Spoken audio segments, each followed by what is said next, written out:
everybody, and welcome. I'm Jenny Sanders, and I'll be your host today, along with my co-host, Maddie Kennedy, for the Positively Pets Podcast.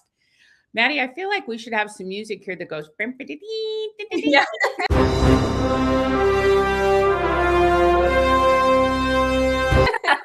But I'll just do the vocal improv for now. But welcome, everybody. We're so glad you're here to join us today. And the Positively Pets Podcast is dedicated to pet lovers everywhere. If you've got a gecko or cats or a dog, or you have a gecko, a cat, and a dog, we want to celebrate you and your love for animals and nature and all the things that you do to contribute to the overall well-being of your pets and your community, often, very often. And also how pets contribute to you. And today we've got a wonderful topic. So many people have asked us what we're going to be talking about. And I'm so excited to be talking about pet sitting. We've got our very fabulous Abby here with us today, who is a professional pet sitter, not just some stray, pardon the pun, that you pick up on, one of the at-home apps or something, but she's a professional pet sitter. She's going to talk about that today. And we're also going to talk with Megan, who is a veterinary professional as well. And she's going to be talking about what it means to have your pets cared for by somebody else in your absence. So we've got a full show for you today, and I'm going to turn it over to Maddie and let her take it. Oh, we have to say it's sponsored by Pico Pets, picopets.com, picopets.com. And of course, that is our dietary supplement company that sponsors this podcast and is also highly committed to animal welfare and animal well-being. So Maddie, take it away. Yes, thank you, Jenny. This is such an important conversation because when most parents think about leaving town, they're so focused on the logistics, like who's feeding the pets, who's stopping by, who's making sure everything stays on schedule. But what often gets overlooked is how those routine changes really affect your pets. Even temporary disruptions can impact stress levels, hydration, appetite, digestion, and overall behavior. So like Jenny said, today we're talking about how pet parents can prepare ahead of time, choose the right care, and support their pets through those transitions in a way that helps them feel secure and balanced. Before we jump in again, just a quick thank you to Pico Pets, our sponsor. At Pico Pets, we are all about supporting foundational pet wellness, especially during times of stress, transition, and routine disruption. Because when pets are supported internally through proper hydration and mineral balance, they're often better equipped to handle life's changes. There's so many benefits to giving your pet the essential cellular level minerals that Pico Pets offers on a daily basis. So like Jenny said, check them out at picopets.com and check out our podcast page while you're there. Yeah, great. Okay, Megan, I'd love to start with what's actually happening beneath the surface when an owner leaves. A lot of pet parents know their pets miss them, but they may not realize how deeply routine disruption can affect them physically and emotionally. What do you typically see happen? So a lot of pets do get stressed, especially with a specific routine and everything. So when an owner leaves the house and everything, the pet is confused a lot of the time, especially if they're not back in a certain period of time. So they can become stressed and whatnot. And a lot of pets, they can come in for having stress colitis. So for having, some like stress diarrhea, stuff like that, just from the change in routine and whatnot, change in feeding. So we do have a lot of pets come into the office that the owner's been gone for a couple of days. They've had somebody taking care of them and they just got stressed out from a change in routine. So that's a pretty common thing that we see a lot of the time at the vet office. Gotcha. Yeah, that's very insightful. Do owners often miss those things or misunderstand those signs? Sometimes they can. A lot of owners don't realize that pets rely so much on their routine. Like one of my cats, she eats at 6 o'clock in the morning and 6 o'clock at night, and she is sitting by the feeder. She is ready to go for that. So when she misses those feedings or her feedings are late, she's like, wait, where's my food? Like, what's going on there? So they're very routine-based animals. So when their routine gets disrupted, they kind of get stressed out. They don't know what's going on. So a lot of the times owners don't realize how much they rely on that routine. Mm-hmm, mm-hmm.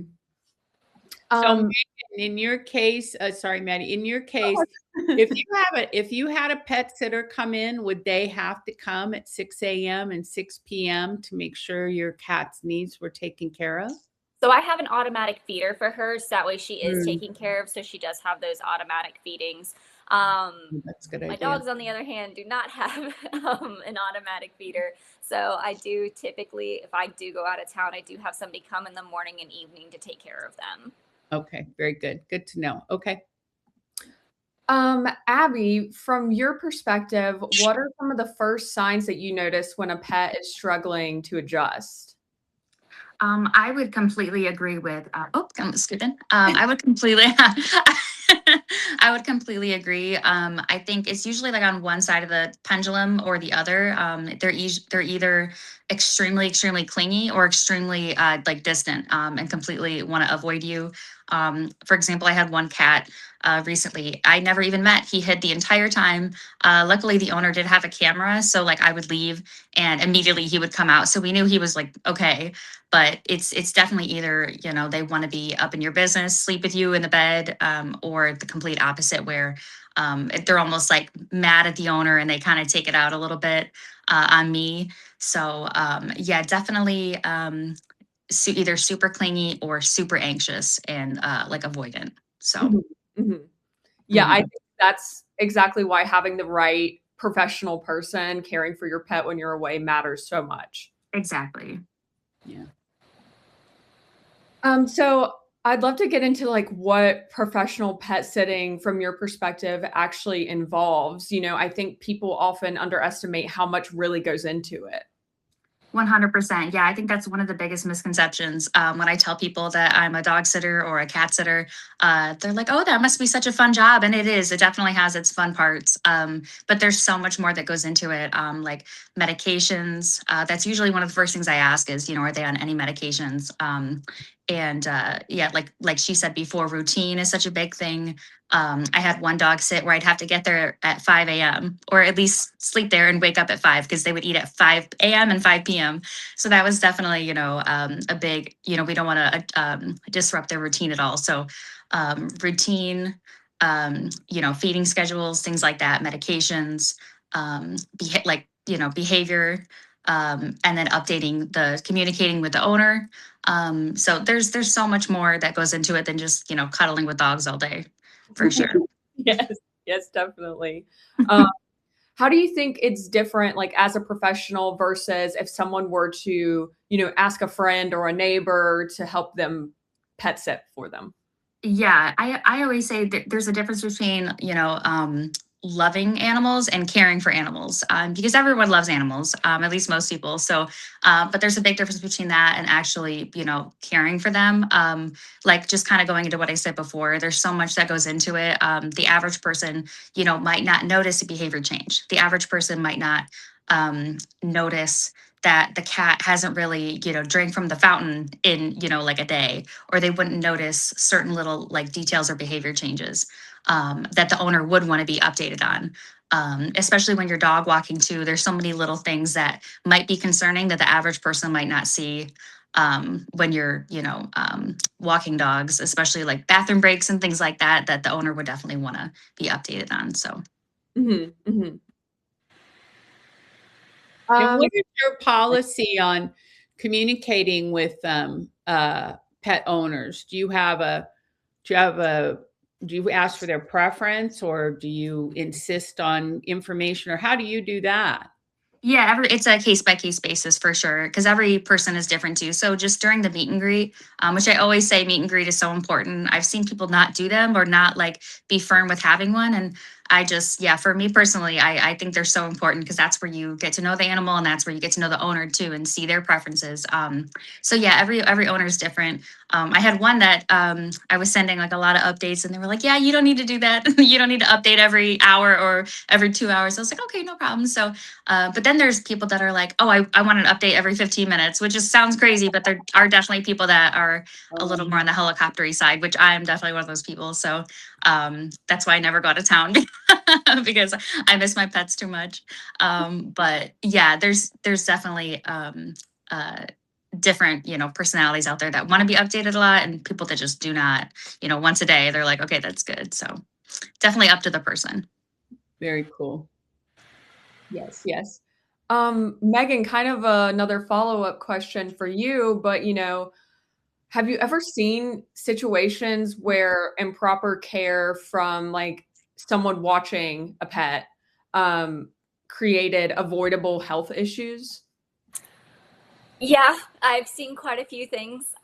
People who have just had somebody come by to let their dog out and they ate something in the yard that they weren't supposed to. And they end up having, again, some stomach upset. We've had people who don't watch the dogs play and the dogs end up getting injured and stuff like that because they're not paying attention. Like Abby said, to those cues, you need to meet the dogs. You need to understand how they interact with each other because there are some dogs that when they get stressed, they can get aggressive and they can take it out on the other members in the household. And so you really have to pay attention to those special cues because if that happens, you have to really be on top of your game and figure out what your plan is on before anything bad happens. So we've definitely had people come into the hospital with avoidable things that happened during pet care and everything that people just weren't paying attention to. If you're able to have somebody come to the house and so your pet is around familiar surroundings and everything, in my opinion, I feel like that's the best for the pet. Right. Well, and also, I mean, it's becoming more affordable. I can't believe how much it costs to board a dog now overnight in some of the places. It's unreal. It is. Also they want to have all kinds of things, so I personally, I've never boarded my dogs. I keep them in the safety of my own home. And I always bring in a professional and we've been very fortunate with that. But I've wanted to do the club pup play date thing. Woo! No. No. Yeah. I had to just arrange little play dates in my neighborhood. You know? I've definitely done that too. Cause just going to those facilities and everything, again, they do have a lot of success at some of those places, but there are a lot of things that happen there that just, you always have to pay extra for those play dates. You got to pay extra for this, extra for that, and they're not always monitoring the animals 24/7. So, if your pet likes to eat blankets or something like that, and there's a blanket in the kennel, then, you don't know what's going on there. So most of them do have cameras for you to access and everything, but sometimes it's just missed every now and again. Yeah. But then that puts the burden on you. It does. To watch the camera and make sure your pet's okay. But you're paying them this exorbitant fee to make sure that your pet's okay. Yeah. We have some very good reputable ones here in town, but still I'm very nervous about them. Oh, I understand. Yeah. Abby, how do you overcome price objections? What do you do when people say, well, that's a lot of money, or I don't know, maybe it's not a lot of money. What do you think about your price?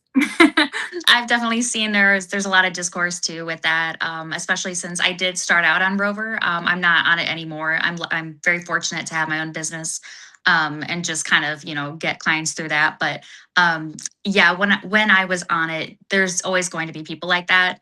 And I've just always stayed firm with my prices. You get what you pay for. You can pay, a high school student $20 a night to watch your dog, or you can pay, a professional, however much, 75, 80, 90 a night to watch your dog. So like I said, you get what you pay for sure. Just like with anything, And I think I did raise my prices. I don't remember exactly when it was, but I think it was when I got too busy to like take on new clients. I was like, oh, I think that's kind of when, just like any business, that's when you know to raise your prices. And so raising your prices is, I think, just something that weeds out those types of people that are not going to, respect your time or respect the service that you provide too. So once you do that and you kind of like know your worth, I guess, Yeah. is kind of when you start seeing, those clients that are going to stick around and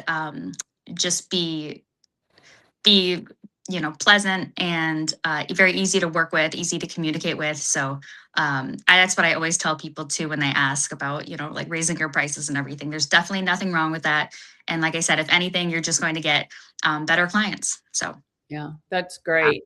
And also, one thing about your pricing is you ultimately are there in their home. I mean, you're kind of quote unquote taking care of the house. I mean, you're not cleaning or anything, but there's an additional value to have the lights on and, the home secure and things like that. It's not just shaking some dog food out into a bowl. Right. 100%. Yeah. So you're kind of giving up, like, seeing your spouse for a week and seeing your own pets for a week and seeing, having your own routine for or 2 weeks, or I think the longest one I did was a month. And after that, I was like, I might not do it for that long because it was a really long time. It was when I first started out. So I just was happy to have a booking. And they were wonderful. They were a delight, but they ended up being one of my regulars. But I was like, oh my gosh, I miss my husband and my own pet so much. I was like, I don't think I could do that again. But it was good experience and it was good, to get that booking. But gosh, yeah. So you are giving up a lot when you do, especially house sitting. When it's not just a drop in, it's not just a walk or, whatever it is. So house sitting, people do charge a little bit extra because of how much they're giving up for an extended period of time in their own life. And having someone there, like there's a lot of houses that would ask, can you water my plants? Can you turn the lights on at night and then turn them off the next night? And so there's a whole routine that you would normally have in your own house that's, for somebody else. So. Yeah. For listeners who may be thinking about hiring a sitter for the first time, what are the top questions you think they should always ask someone they're looking to hire?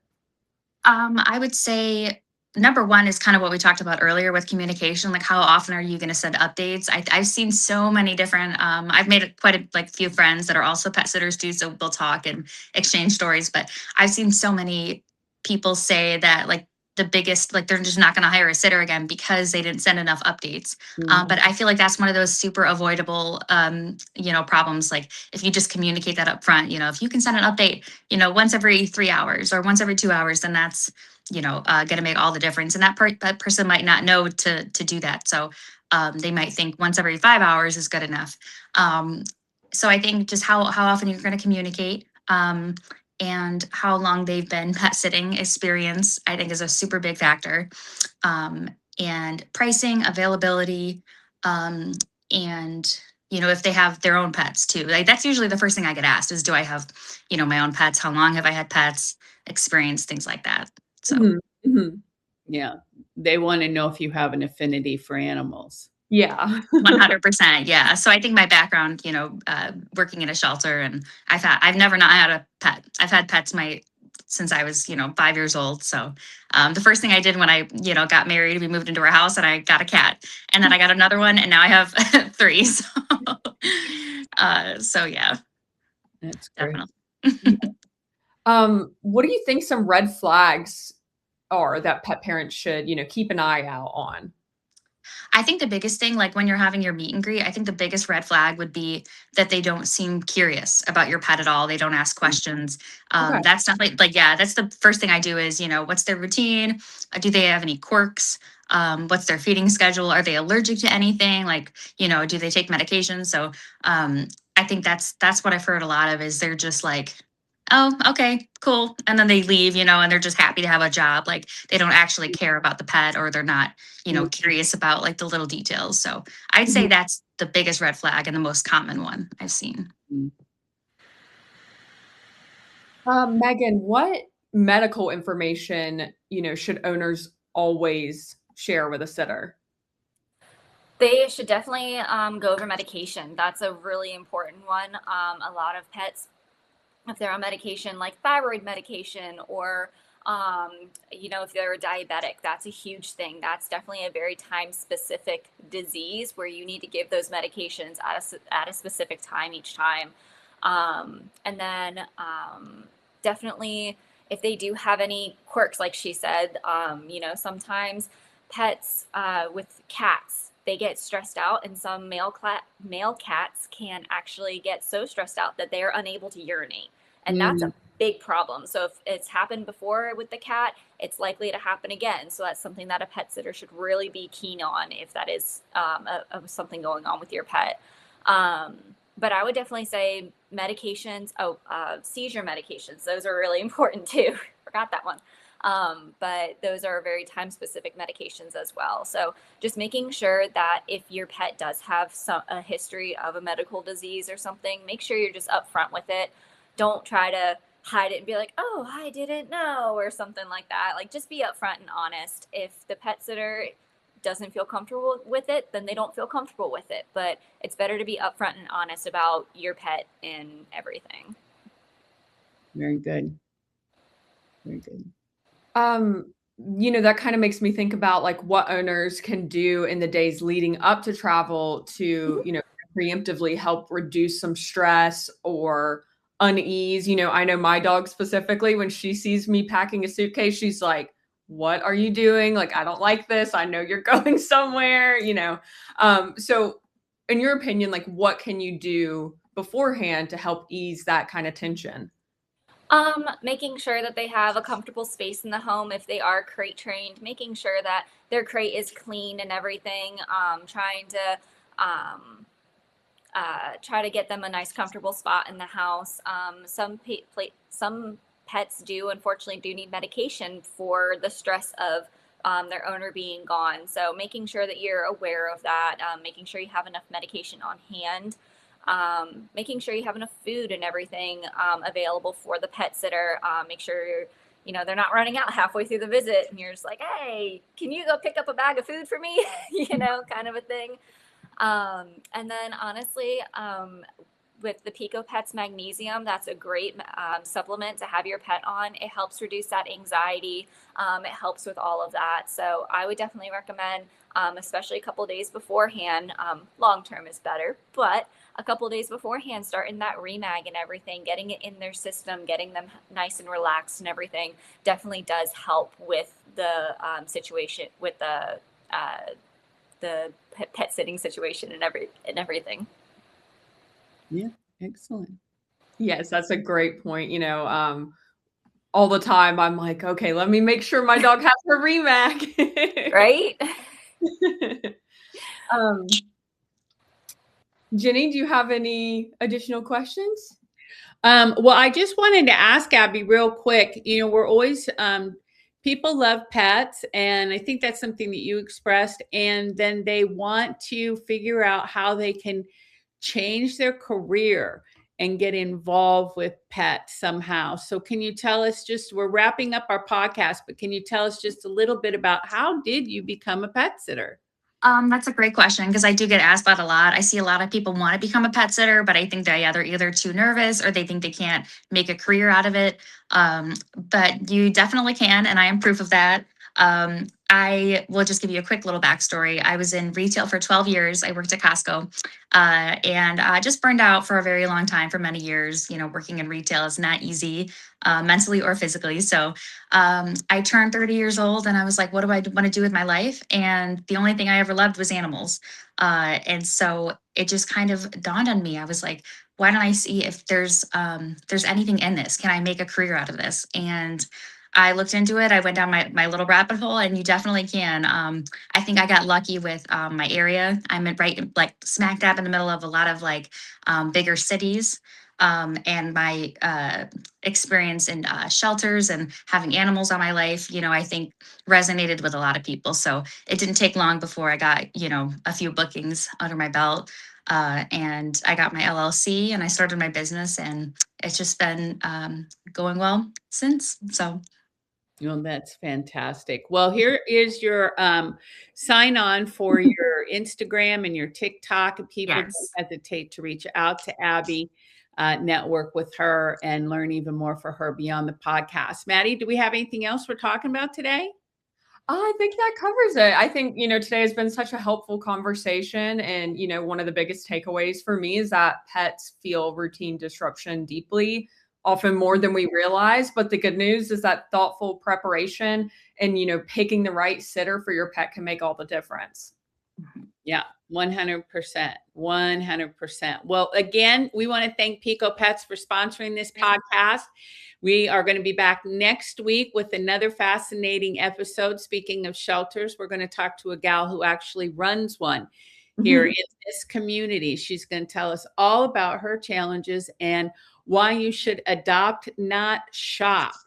And I heard an interesting statistic the other day that if just 6% of the people that were going to get a new pet adopted and didn't shop, we would wipe out the shelters in this country. Wow. That's all it takes. Wow. Yeah. 6%. That's not even 1 out of 10. We are overbreeding and overbuying pets in our country. 100%. We've got to do something. So we hope you tune in with us next week. We're excited to be with you guys. Thank you, Maddie. You did a great job. Megan, Abby, thank you, everybody. And we'll be back next week. Thank you. Bye. Thanks for having me. Bye. Bye.